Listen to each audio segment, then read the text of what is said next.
Followers are a big part of what makes Bethesda games great, but if there's one complaint I have with Skyrim is that most followers are pretty bare bones. So let's change that. In this video, I want to take a look at some of my favorite recent follower mods to make your experience 16 times more engaging. And those numbers come directly from Todd Howard. These are the types of people you would want to have around a campsite and talk to them in your downtime, you know, as most RPGs would have it. We're going to start the list with Remiel, the Dwemer specialist. This one is probably the oldest on the list, but I couldn't not include her. She is a fully voiced follower with only 5,000 lines of dialogue.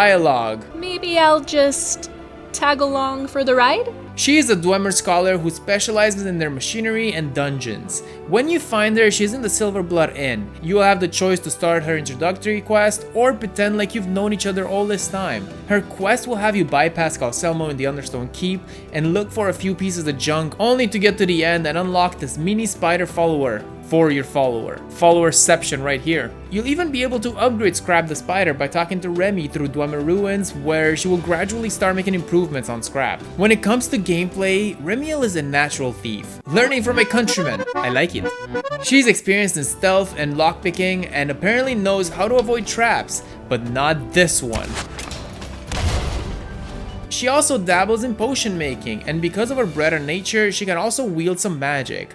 And as you befriend her, she will start healing you in battle when you need it. The main caveat is that she is not the greatest in battle, so you'll need to protect her as you go. But what she lacks in skill, she makes up in personality. Don't mention anything about Scrap to that wizard.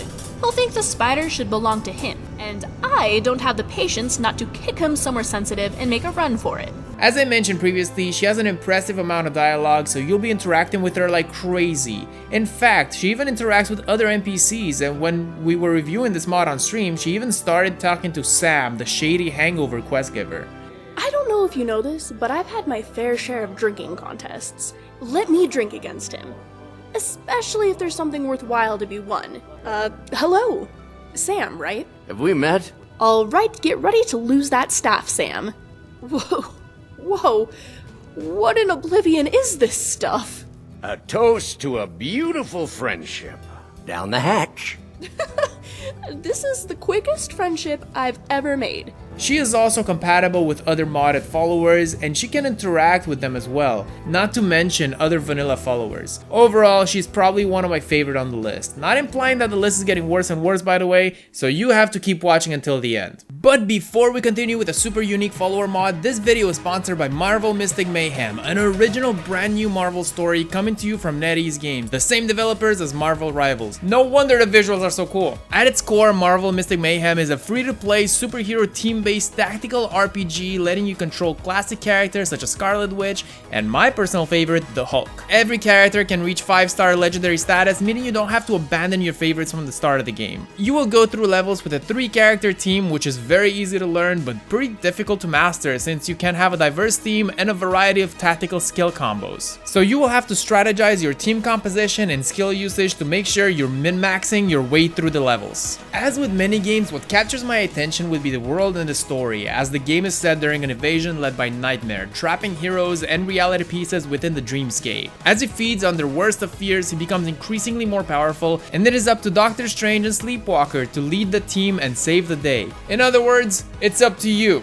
We've seen previously our Marvel heroes take on Avenger level threats, but have you seen them face their worst of fears? Well, I wonder what Juggernaut is afraid of. Besides his massive shadow, that is, the guy looks invincible. The visual style is probably what caught my attention first. I mean, duh, it's the first thing you see. But it looks so good and smooth as it features this awesome comic style and unique character designs. I mean, just look how cool and colorful the cinematic looks. So use my link in the description and in the pinned comment, or scan the QR code on the screen to start your Marvel Mystic Mayhem journey today and get Psylocke as a free hero at launch. She's right behind me, isn't she? Next up, we got a really interesting one. As someone who often includes Whiterun guards in my videos and even made a whole music video about it, someone stole my sweet bowl and I didn't get it back. If you haven't seen that one yet, you better go to my second channel and watch it after this video. Link in description. I have always wanted a quality Whiterun guard follower, and guess what? My prayers have been answered. Introducing Jesper the Guard, who is originally from a TikTok series with guard-related stories and jokes, and the creator added him to Skyrim through an actual follower mod. How the hell is he drinking from that helmet? kind of the same IQ level as a Nazim lover like Monica. He is a custom voice follower and is a little bit of a, well, he's definitely not the brightest of the bunch, and he is wielding a wooden sword. Don't ask. Disciplinary action. A thief snuck by me while I wasn't paying attention. Don't let it fool you though. Splinters are no joke. One cool thing about him is that once you visit the Bard's College and start the Tending the Flames quest, he will start singing. The sons and daughters of Skyrim will sing till the end of days, till the end of kings. He does have a nice conversation for each major city you visit. Dangerous, wild, rugged. And you can even marry him if that's your thing.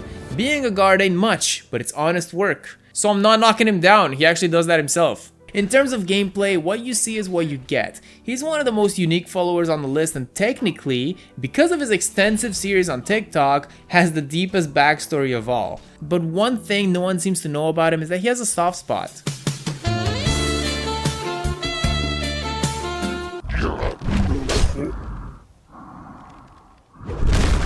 Overall, I point fun at this character, but I really do love this mod. Now let's look at Ashe, Crystal Heart. Is it time for mommy mods? Almost, maybe next video.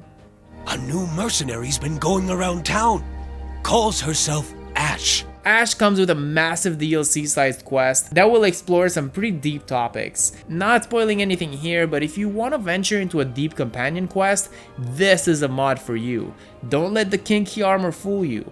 Ashe is voiced by Anna Rust, who has a very significant IMDb page, and you also get lines from Sean Chiplock. It's always good to review our approach, especially considering the unpredictable nature of our line of work. The thing that stands out the most with this mod is the design not fitting Skyrim as much as you'd think, since she looks extremely similar to 2B from Nier, which would fit more into a JRPG, but her unique style is intentional, and you'll even have NPCs acknowledge her uniqueness. While she doesn't visually belong, narratively she does, and that's what makes this follower mod so interesting and unique. Even the first interaction you have with her is interesting, since she asks for money to be recruited, but she charges way less than other followers. So you actually get to ask her why that is the case, subtly introducing you to the mystery you're about to uncover. While I am skillful in combat, I haven't been a mercenary for long. I might not stay one for long either, personal reasons, but I'm training for something. You'll get to make multiple choices on your quest with Ashe, which makes it the deepest follower mod on the list so far. As you get to know her more, you'll occasionally get some dream sequences, which you can see her most painful of memories, such as, spoilers I guess, the death of her father, which happens fairly early on her questline, so don't get too mad at me. As you play with her, you'll get to unlock multiple features gradually, including training and sparring, allowing you to improve your skills, blacksmithing services, immersive commentary, and more. She is also a very alive character and interacts with the environment like crazy. In combat, she has this badass fire enchanted sword and she wipes the floor with anyone dealing with her. All according to plan. And now we got Astrid. No, not this piece of shit. This one. Heart of Ice Astrid adds a quality Shield Maiden-like follower to your game. After visiting the inn in Rorikstead, you will notice that someone has made a mess, and you need to know what's going on. So obviously, you follow the trouble to a cave and see Astrid completely annihilating some bandits. In combat, she's really good and can really hold her own. She has over 2,300 professionally voiced lines by Chloe Elmore, all of them being lore friendly. My name is Astrid of Haraldson, daughter of Eivor. I am the champion of Svalbard and a great warrior from Roskria. When is someone going to ask me to voice a follower mod? Do you get to the Cloud District very often? You see, I have potential. Eventually you'll get to save her life and then she will dedicate hers to follow you around and return the favor. A little bit of convenient writing if you ask me.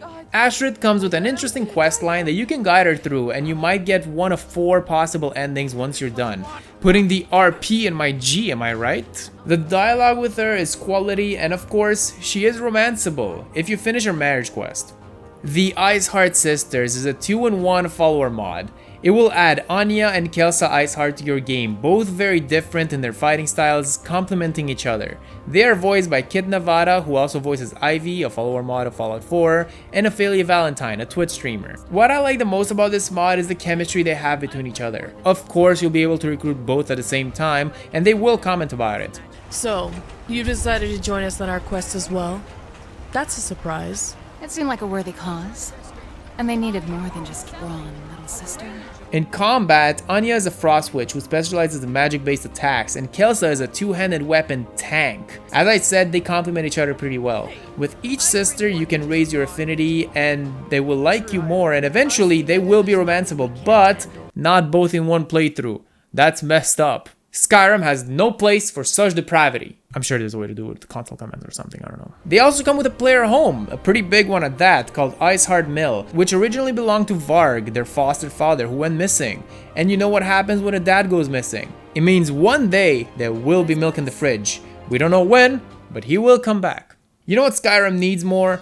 Pirates. Because land bandits are not mean enough. And this is where our next follower comes in. You'll be able to find this message in a jar right outside of Whiterun, and once you take it, a quest will start. By reading this note, you'll learn that someone named Serano is being hunted by someone, I guess. So why not find out more and chase this lead? So by asking this merchant, you can inquire about Captain Serano, leading you to a boat where you find a journal, leading you to Solitude. Okay, you'll get your daily steps just by playing this mod, that's for sure. Then you'll meet up with, well, hello. She'll then tell you to go under the Solitude Arch and see what's up there. Over there, you'll find this wounded loser. Pfft, imagine getting hurt. You'll then finally find out where Serano is, on a random island, stranded. Conveniently, there's a boat right here. You'll then rescue him and he'll join you as a follower. Now, don't get me wrong, the lady at the bar is hot. But Serano, I mean brothers hitting the gym. Unlike wimpy Nazim lovers who can barely lift up a soap to wash themselves. I can smell it from here. He has these really cool tattoos on his arms and back and gives me some very heavy Edward Kenway vibes. If you don't know who that is, shame on you. You can then head to Solitude to continue his quest of retrieving a one-of-a-kind treasure back to the guard captain of Solitude. Well, technically, I did steal it. To be fair, the Blue Palace would have never noticed if Fathus had turned me in. This is also where he's gonna get his clothes back, but obviously we won't retrieve it until we forge a fake. Excellent. My contact is at Radiant Raiment back in Solitude. Now when it comes to this quest, it's not incredibly deep, but it's so simple that it's good. It gives him some time to show off his personality of being a charismatic outlaw. Also, I really think his armor looks awesome and it suits him super well. The beige and blue really pop, even if it's essentially a cultist robe recolored. But of course, if you're not into it, you can change it yourself. Since you appreciate fine clothes and armor, why don't you pick my outfit sometime? I don't mind. In combat, he is one of the best so far, using a one-handed sword and magic in his offhand.